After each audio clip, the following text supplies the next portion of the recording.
ในประเทศไทยจะมีแบบนี้ไหมเมื่อถ้าบอกว่าเครื่องมือในโรงพยาบาลทางฝั่งลาวไม่ดีคนลาวไม่ต้องไปทำบุญที่วัดแต่เอาเงินมาซื้ออุปกรณ์การแพทย์ถ้าอยากได้ดีต้องซื้อเองสวัสดีครับพี่น้องเบิร์ดสุขุสุคนเนาะมื้อนี้บ่ยอดกะได้ไปเห็นคลิปหนึ่งเนาะพี่น้องเนาะจะมาเบิ่งเนาะมาเบิ่งกับหนุ่มลาวคนนี้เพิ่นเว้าว่าเห็นเพิ่นเว้าว่าถ้าหากว่าอยากได้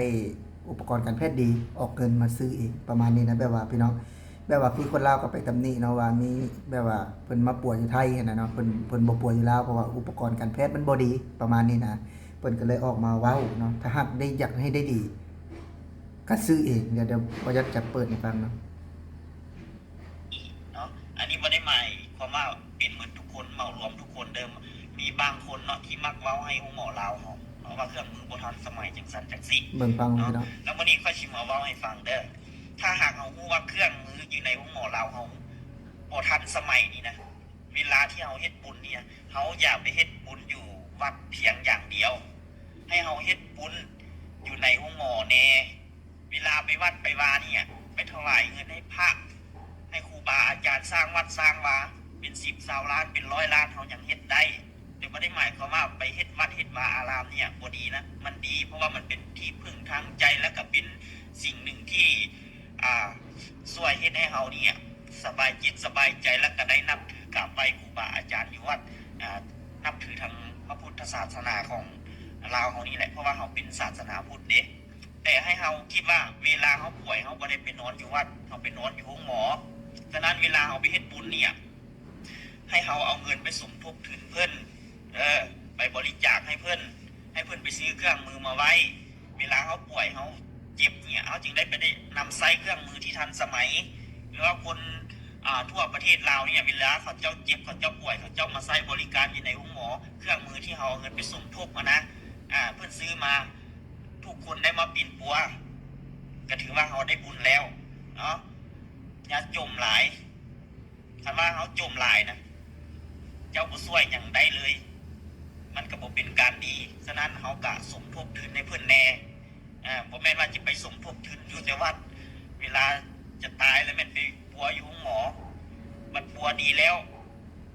ไปแก้บุญแก้บาปอยู่วัดอันนี้คิดผิดที่สุดเลยวัดบ่ได้ปัวเจ้าท่านหมอเป็นคนปิ่นปัวนะแล้วก็สิ่งศักดิ์สิทธิ์ที่เจ้าเว้าว่านั่นแหละพี่น้องเนาะที่ได้ฟังไปก็เป็นคลิปของหนุ่มลาวที่ออกมาพูดออกมาเว้าเนาะว่าถ้าหากว่าจากทำบุญเนาะบ่ต้องจำเป็นต้องไปทำอยู่วัดเพิ่นว่าอันอยากได้บุญไปซื้ออุปกรณ์เนาะการแพทย์เข้ามาให้หมอเนาะอันนี้บ่ยอดบ่ฮู้นะคืออยู่ประเทศไทยนี่บ่ยอดบ่ฮู้ว่ามีแบบนี้บ่เนาะมีความคิดแบบว่าคนคิดแบบนี้บ่เนาะเพราะยอดเชื่อเลยว่าอยู่ประเทศไทยนี่จะบ่มีแน่นอนเนาะนอกจากว่าอยู่ลาวเฮาเนาะที่แบบว่าคิดแบบนี้คือทางหมอเนาะถามว่ามีบ่คนที่เพิ่นมีเงินแล้วเพิ่นไปบริจาคเพิ่นไปมอบก็มีเนาะก็อาจจะมีเนาะบ่จดก็เชื่อว่าคงจะมีนั่นแหละแต่ว่าเรื่องการทำบุญในอยู่วัดเพิ่นว่าบ่ได้แบบว่าบ่ได้มานอนอยู่วัดบ่ได้ไปนอนอยู่วัดเด้มานอนอยู่หมอแพทย์ปัวให้เนาะที่แบบว่าเวลาเจ็บเป็นอุ่นๆนะพี่น้องบ่อยากก็อยากว่าถ้าหากว่าแพทย์หมอเนาะบ่เอาเงินภาษีจากประชาชนเนาะบ่เอาเงินจากคนเจ็บคนไข้แล้วเจ้าสิเอาเงินอยู่ไสมากินข้าวมาเลี้ยงครอบครัวเนาะอันนี้คือเพิ่นเว้าเนาะบ่จำเป็นต้องไปทำบุญอยู่วัดมาทำบุญโรงพยาบาลเนาะซื้ออุปกรณ์ถ้าหากว่าเนาะถ้าหากว่าบ่ยอดมีเงินหรือว่าบุคคลอื่นๆที่มีเงินเนาะซื้ออุปกรณ์การแพทย์เนาะแล้วเวลาไปเข้าโรงพยาบาลก็เสียเงินอีกได้พี่น้องเอ้ยคันว่ามีความคันบ่ยอดมีความสามารถปานนั้นหรือว่าทุกคนเขามีความสามารถปานนั้นที่จะซื้ออุปกรณ์การแพทย์เข้าไปซอยโรงพยาบาลเนาะเฮานี่ก็สิไปเรียนเนาะให้ลูกหลานนี่ไปเรียนเป็นแพทย์เนาะแล้วก็มาซื้ออุปกรณ์การแพทย์ แล้วก็สร้างโรงพยาบาลเอกชนเองเพื่อมาปั่วเจ้าของนี่เนาะปั่วผู้อื่นนี่ถ้าหากว่ามันมีความสามารถขนาดนั้นเนาะอันนี้ว่าสมมุติว่าคือบอยอดเนาะซื้ออุปกรณ์การแพทย์ไปให้โรงพยาบาลแล้วไปทำบุญเพิ่นว่าเนาะผู้ใดได้ประโยชน์เนาะคือเจ้าเนาะคือเจ้าหน้าที่ที่เป็นแพทย์เป็นหมออยู่ตรงนั้นคือได้ผลประโยชน์และบอยอดไปใช้บริการก็อาจจะได้เสียคือเก่าเนาะหรือว่าลูกหลานพี่น้องก็ไปก็ได้เสียคือเก่าเนาะอันนี้ก็เป็นอีกหนึ่งอย่างนะที่บอยอดคิดว่าน่าจะเป็นคนโง่เขลาเบาปัญญาล่ะที่เว้าแบบนั้นเนาะคืออยู่วัดนี่แน่นอนว่าเฮาบ่ได้ไปป่วยอยู่วัดเนาะแน่นอนว่าเฮาบ่ได้ไปป่วยอยู่วัดแต่ว่ามือใดก็ตามแต่เนาะที่คนเฮาได้สูญเสียหรือว่าตายจากโลกนี้ไปเนาะก็ถือว่าสิ่งหนึ่งนะที่เฮาต้องพึ่งนั่นก็คือพระอาจารย์หรือว่าครูบาเนนเนาะเฮาก็ต้องได้ให้เพิ่นไปสูดไปเป่าเพื่อฮิตของประเพณีเฮาเนาะแต่ถามว่าทำบุญนี่อยู่ไสได้แน่ก็แน่นอนเนาะก็คือมันก็แล้วแต่ความศรัทธาเนาะก็แล้วแต่ความคิดเนาะว่าผู้ใดอยากไปทำอยู่ไสก็แล้วแต่เนาะคือถ้าก็สิ่งปฏิเสธบ่ได้นั่นก็คืออยู่วัดเนาะหลายคนก็ศรัทธาอยู่วัดแน่นอนเนาะคือถามว่าอยู่โรงพยาบาลเนาะไปทำบุญแบบใดเนาะไปซื้อหยังบริจาคอะไรเงี้ยเนาะคือทางรัฐบาลมันก็มีออกมาให้อยู่แล้วเนาะมีออกมาให้อยู่แล้วเพิ่นมีมาให้อยู่แล้วเนาะบ่จำเป็นต้องให้เฮาไปซื้อให้เพิ่นดอกเนาะบ่จำเป็นดอก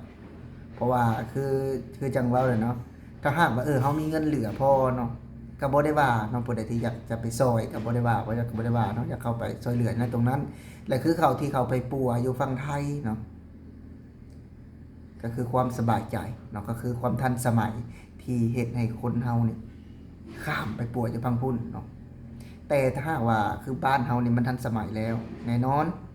ทุกคนก็จะปัวอยู่บ้านเฮาเนาะเพิ่นก็จะบ่ข้ามน้ำข้ามทะเลไปดอกเนาะแล้วว่าถ้าอยากได้ดีซื้อเองว่าซั่นเนาะซื้อเองเนาะคันคือบ่ยอดเว้าแหละคำซื้อเองก็บ่ยอดก็เปิดโรงพยาบาลเองเนาะว่าซั่นซะไปเรียนแพทย์มาเองให้ส่งลูกหลานไปเรียนแล้วก็มาเปิดคลินิกเปิดโรงพยาบาลเอกชนเองเนาะแล้วบ่ยอดก็จะให้คนมารักษาในแบบถึกทื่อเนาะคันว่าปานนั้นล่ะก็ได้หั่นน่ะคันบ่ยอดสิมีเงินปานนั้นหรือว่าทุกคนเขามีเงินปานนั้นน่ะเพราะว่าเงินแต่ละเดือนเนาะเจ้าได้ก็คือภาษีจากประชาชนเนาะที่การค้าการขายภาษีหน้าที่ดินเนาะก็ได้จากตรงนี้ที่เจ้ามีอยู่มีกินนะที่เจ้ามีความสะดวกสบายกับเงินพวกนี้ที่ไปเนาะที่เจ้าได้เงินเดือนนะถ้าหากว่าคือในแนวคิดเนาะหรือว่าบ่ยอดก็บ่ได้มีความรู้ดอกแต่ถ้าว่าเห็นพฤติกรรมแล้วก็บ่เหมาะสมเนาะบ่เหมาะสมที่จะออกมาเว้าประมาณนี้เนาะและบ่แม่นแต่บ่ยอดได้บ่พอใจหลายคนเขาก็บ่พอใจเนาะพฤติกรรมที่ต่ำ3พฤติกรรมที่บ่เหมาะสมแบบนี้ก็สำหรับคลิปนี้บ่ยอดสิขอลาพี่น้องก่อนสวัสดีครับ